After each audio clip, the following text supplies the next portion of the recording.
Hola, hoy tocaremos el tema del contrato de trabajo. Para empezar, mencionaremos dos casos. El primero es de Rosemary. Ella es trabajadora de Comercial Leo, en el puesto de costurera en taller. Ella tiene un contrato indeterminado. Por otro lado, tenemos a Harold, que al igual que Rosemary, trabaja en Comercial Leo, pero su trabajo consiste en atención al cliente. Lo que tienen en común es que no saben los diferentes tipos de contrato, cómo se desarrollan, ni tienen conocimiento de sus derechos ante un despido. Es por eso que en este video ayudaremos a entender de qué trata un contrato de trabajo.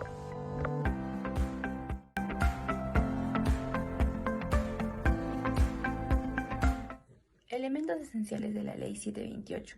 De acuerdo al artículo 4 del texto único ordenado del Decreto Legislativo 728, Ley de Productividad y Competitividad Laboral, aprobado mediante el Decreto Supremo 003-97. En toda prestación personal de servicios remunerados y subordinados, se presume la existencia de un contrato de trabajo a plazo indeterminado. El contrato individual de trabajo puede celebrarse libremente por un tiempo indeterminado o sujeto a modalidad. El primero podrá celebrarse en forma verbal o escrita, y el segundo de los casos y con los requisitos de la presente ley que establezca, también puede celebrarse por escrito con, algún contrato con un régimen por tiempo parcial sin limitación alguna. Prestación personal. El primer elemento del contrato de trabajo es la prestación personal, la cual supone la obligación del trabajo directa y concreta sin la capacidad de delegar o servirse de terceros. Este elemento se concretiza en el artículo 5 del decreto 728. De esta manera, la prestación personal se relaciona con la capacidad de un trabajador de ejecutar sus funciones propiamente. Caso contrario, no será la relación de trabajo si la persona puede contratar por su cuenta a sujetos que reemplacen en su obligación, como en el caso de consultoras o empresas. Remuneración. Es la contraprestación del servicio brindado por el trabajador. A diferencia de un contrato de naturaleza civil, la remuneración se conoce como un derecho de trabajador en el artículo 24 de la Constitución. Subordinación. Debe ser entendida como el poder del empleador para poder ordenar, fiscalizar y sancionar las acciones del trabajador en el marco de la relación laboral. Sobre este elemento, el artículo 9 del Decreto Legislativo 728 habla. Si puede definirse a la subordinación como el vínculo jurídico entre el deudor y el acreedor del trabajo mediante el cual el trabajador ofrece su actividad, al segundo confiere y al poder de conducirla.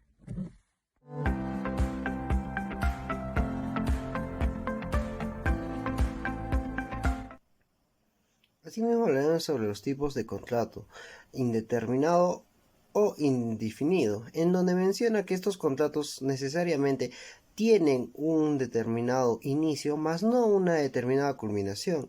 Y esto se aprecia en la mayoría de trabajos, en donde podemos observar que si bien se tiene conocimiento, las únicas formas de poder retirarse de estos tipos de contratos sería mediante la renuncia o la misma jubilación por ser mayor de edad. Y cabe señalar que la gran mayoría de casos se ven vinculadas a la ley 728, ¿no? En donde la gran mayoría de trabajadores tienen este beneficio y lamentablemente no quieren salir de esta y por eso se quedan a gustos o felices en este tipo de contrato.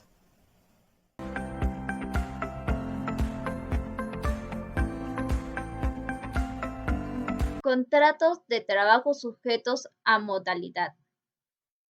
La contratación laboral en el Perú se encuentra regulado por el Decreto Legislativo 728, Ley de la Productividad y Competitividad Laboral.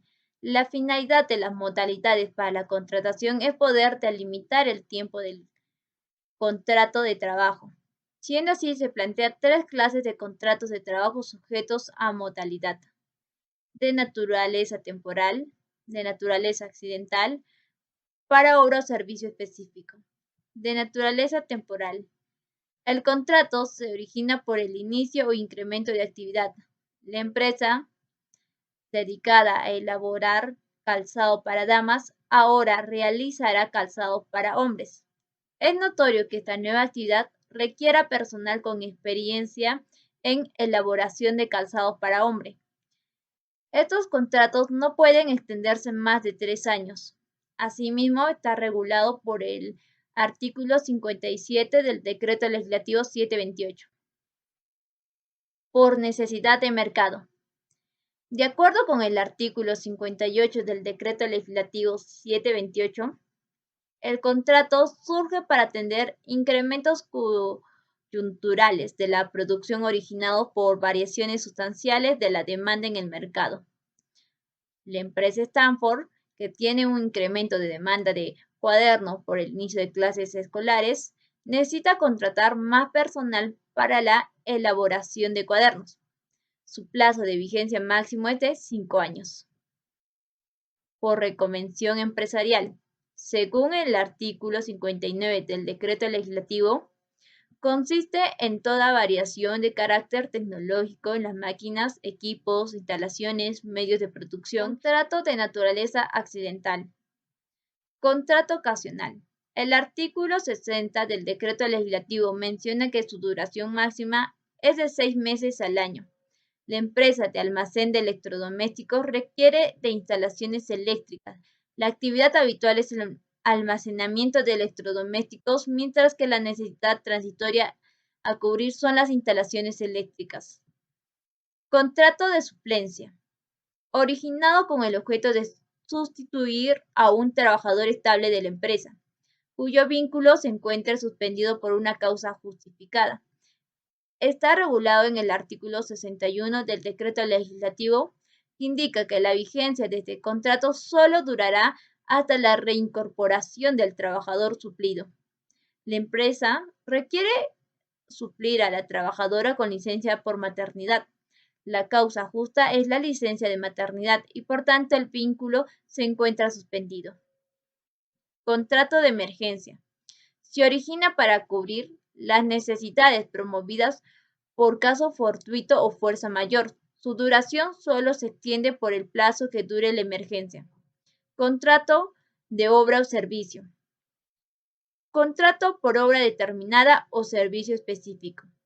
La empresa dedicada a la construcción de viviendas contrata a un ingeniero para supervisar la construcción de un edificio. El propósito de contratar al ingeniero es poder finalizar la obra. Por lo tanto, su vigencia solo se extiende hasta que la obra concluya. El artículo 63 del Decreto Legislativo alude que su plazo máximo que puede tener es de 5 años. Contrato intermitente. Permite cubrir necesidades discontinuas. Se usa durante las ocasiones en las que las empresas tienen obligaciones permanentes, pero estas no se dan de forma constante, sino que fluctúan temporalmente.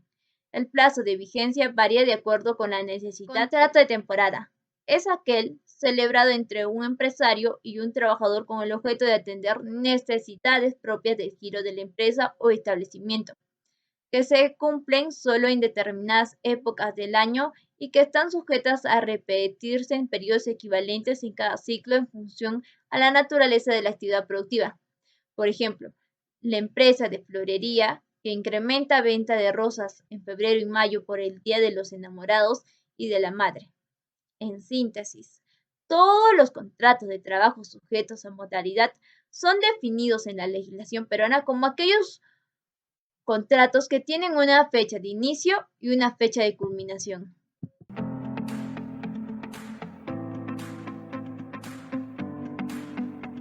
Clases de suspensión. Las primordiales o las principales que mencionaré son el tema de la suspensión perfecta e imperfecta. En la primera, en la perfecta, mencionaremos que cesa el tema de la prestación y también el tema de que el empleador no paga, ¿no? Más que todo. Pero eso quiere decir que no se pierde el vínculo laboral. Y ya que también habría un tema de subordinación.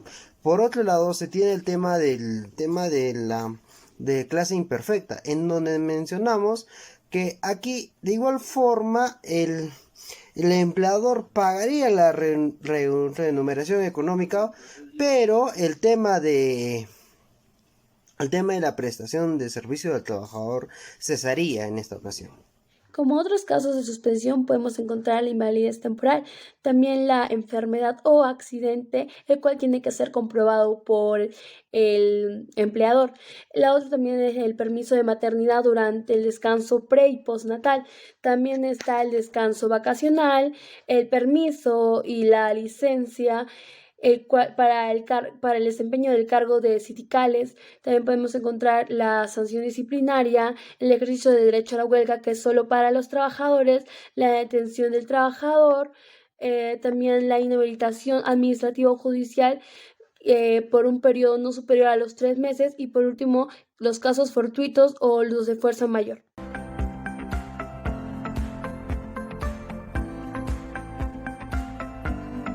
En la extinción de contrato podemos encontrar 8 causales, las cuales son el fallecimiento del trabajador o empleador. La segunda es el retiro o la renuncia voluntaria del trabajador. En el tercero tenemos el mutuo disenso entre el empleador y el trabajador. En el cuarto es la terminación de la obra o servicio la cual está prestando el trabajador. En la quinta está la invalidez absoluta permanente. En la sexta podemos encontrar a la jubilación. En la séptima el despido. Y por último podemos encontrar la terminación de la relación laboral por causa objetiva.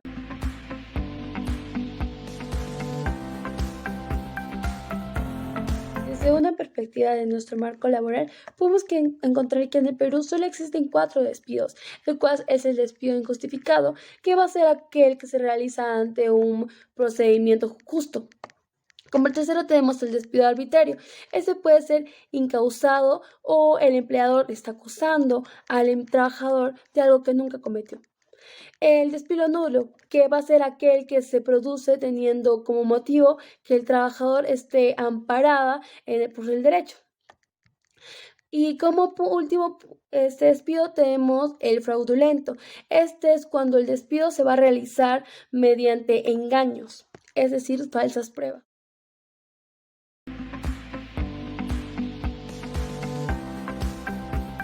En este caso, el trabajador puede solicitar una liquidación por los años en el que prestó sus servicios a la empresa en la cual fue contratada.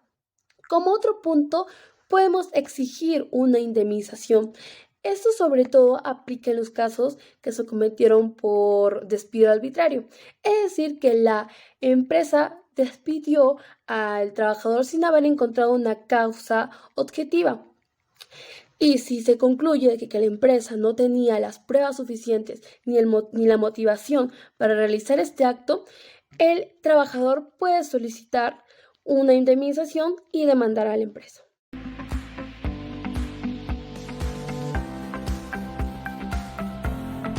Sesión número 6759 2014 Tacna, en donde menciona la diferencia entre los contratos indeterminados y determinados. En el primer supuesto de determinados menciona que es un tipo de vínculo con la temporalidad y la excepcionalidad, en donde menciona que hay periodos de tiempo o también en eventos en donde necesariamente se necesita una mano de obra adicional a la que se tenía antes, ¿no? Y que es una duración más que todo safe. Y mientras que por otro lado, el tema de los contratos de indeterminados menciona sobre una continuidad y una permanencia de estos, ¿no? De las labores que el trabajador estable tiene, ¿no? En tal sentido, la misma norma menciona estos supuestos, cómo están designados, ¿no? O cuáles se les considera el tema de determinación y indeterminación. Y esto que menciona que también se podría contratarse con un motivo o con una causa hasta el límite de tiempo previsto mediante la modalidad contractual contenida, ¿no?, en el mismo título segundo del texto del único ordenamiento del decreto legislativo 728. En modo de conclusión, concluimos que el trabajador tiene deberes como cumplir con las obligaciones concretas del puesto de trabajo conforme a los principios de la buena fe y diligencia, también cumplir las medidas de seguridad e higiene que se adopten, pero también ellos cuentan con derechos que, por ejemplo, podría ser a la ocupación efectiva durante la jornada de trabajo, a no ser discriminado para acceder a un puesto de trabajo. Y por último, conclusión, Concluimos que los elementos esenciales del contrato de trabajo serían la prestación personal de servicios, la subordinación y la remuneración. En nuestras propuestas, como primera propuesta, señalamos que se deberían dar charlas sobre los derechos y obligaciones del trabajador, esto con la finalidad de informar e instruir a la población y tengan, aunque sea el conocimiento más básico sobre este tema. Como segunda recomendación o propuesta, consideramos que los trabajadores deben tener conocimiento de cuáles son las leyes que los amparan para que también ellos puedan utilizar o ejercer de ellos. Sin más que añadir, esto sería todo por nuestra parte. Muchas gracias.